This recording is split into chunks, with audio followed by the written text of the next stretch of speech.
बहुत समय पहले देवता और असुरों के बीच ब्रह्मांड के सर्वोत्तम लाभों के लिए एक युद्ध छिड़ा हुआ था। देवता निरंतर असुरों से पराजित हो रहे थे, क्योंकि असुरों के पास शक्तिशाली तंत्र और व्रत थे। एक समय देवताओं ने यह निश्चय किया कि अब वे असुरों के खिलाफ अपनी खोई हुई शक्ति प्राप्त करने के लिए समुद्र मंथन करेंगे, जो अमरता की अमृत पाने का उपाय था। देवताओं और असुरों के बीच समुद्र मंथन की योजना बन गई, जिसमें दोनों पक्षों को एकजुट होकर समुद्र मंथन में भाग लेना था। समुद्र मंथन के परिणामस्वरूप जो अमृत निकलेगा, वह दोनों पक्षों को अमरता प्रदान करेगा। इस प्रयास के लिए मंदर पर्वत को मंथन की छड़ी और वासुकी नाग को रस्सी के रूप में इस्तेमाल किया गया था। देवता और असुरों ने मिलकर समुद्र मंथन करना शुरू किया।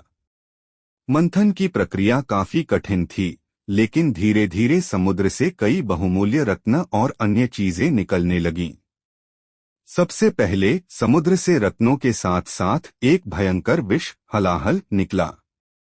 यह विष इतना घातक था कि उसका प्रभाव संपूर्ण ब्रह्मांड पर पड़ सकता था।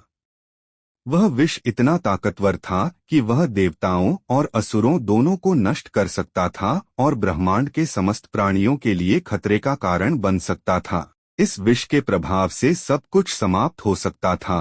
पृथ्वी, आकाश, समुद्र और यहाँ तक कि भगवान भी इसके प्रभाव से बच नहीं सकते थे। जब देवताओं और असुरों ने देखा कि यह विष हर चीज को नष्ट करने की क्षमता रखता है, तो उनका दिल बैठ गया। समुद्र मंथन रोक दिया गया और सभी देवता और असुर भयभीत हो गए। कोई भी यह नहीं जानता था कि इस विष का क्या किया जाए। देवता और असुर दोनों ही भगवान शिव की शरण में गए, क्योंकि वे जानते थे कि भगवान शिव ही वह महान देवता हैं जो किसी भी संकट का समाधान कर सकते हैं। भगवान शिव की शक्ति असीमित और अद्वितीय थी। देवताओं ने भगवान शिव से विनती की, हे महादेव, यह विष इतना घातक है कि इससे हम सबका अस्तित्व समाप्त हो जाएगा। केवल आप ही हम सभी की रक्षा कर सकते हैं। कृपया इस विष को ग्रहण कर हमें इस संकट से उबारें। भगवान शिव ने निःसंकोच और बिना किसी भय के विष को ग्रहण करने का निश्चय किया। भगवान शिव ने एक गहरी सांस ली और इस विष को अपनी हथेली में लिया। जैसे ही भगवान शिव ने उस विष को पिया, उनका गला तुरंत नीला पड़ गया। उनका गला अब नीलकंठ हो गया और इसी कारण उन्हें नीलकंठ महादेव के नाम से जाना गया। भगवान शिव का यह अद्भुत कार्य देवताओं और असुरों दोनों के लिए एक विस्मयकारी दृश्य था। उन्होंने विष को अपने भीतर समाहित कर लिया और उनके शरीर में कोई भी असर नहीं हुआ। उनका गला केवल नीला हो गया, परंतु उनका शरीर सुरक्षित और स्वस्थ रहा। यह भगवान शिव की अपार शक्ति और महानता का प्रतीक था। इस प्रकार भगवान शिव ने स्वयं को पूरे ब्रह्मांड का रक्षक सिद्ध किया। भगवान शिव के इस महान कार्य से सभी देवता और असुर अत्यधिक प्रभावित हुए।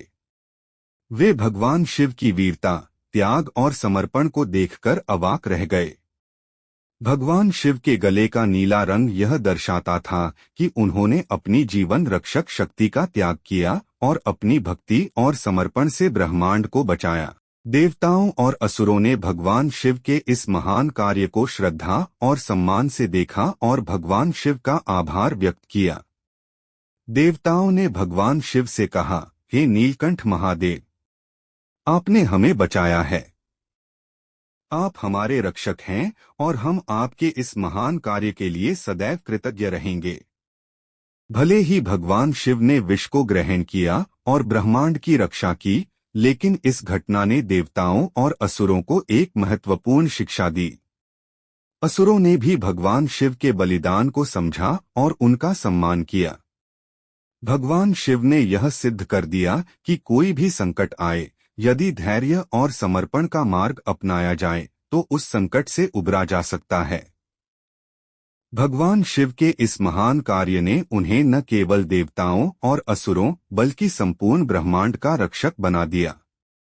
भगवान शिव की यह अमर कथा आज भी हर स्थान पर गाई जाती है और यह हमें यह सिखाती है कि महान कार्य और बलिदान का मार्ग हमेशा सर्वोत्तम होता है। भगवान शिव का यह अद्भुत कार्य हमें यह बताता है कि संसार को बचाने के लिए हर कोई अपने कर्तव्यों का पालन कर सकता है, चाहे वह देवता हो या असुर। भगवान शिव का यह कार्य हर युग में याद किया जाता है और उनके इस बलिदान को हर किसी के दिलों में सदैव जीवित रखा जाता है।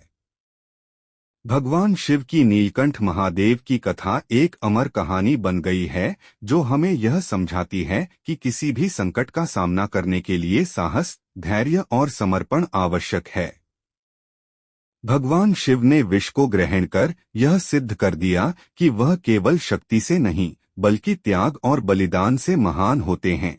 उनकी यह अमर कथा हमें यह सिखाती है कि सर्वश्रेष्ठ रक्षक वही है जो अपनी इच्छाओं और सुखों का त्याग कर दूसरों के लिए समर्पित हो। इस तरह भगवान शिव का यह कार्य न केवल उनकी महानता को दर्शाता है, बल्कि यह सभी प्राणियों के लिए एक प्रेरणा बन गया है।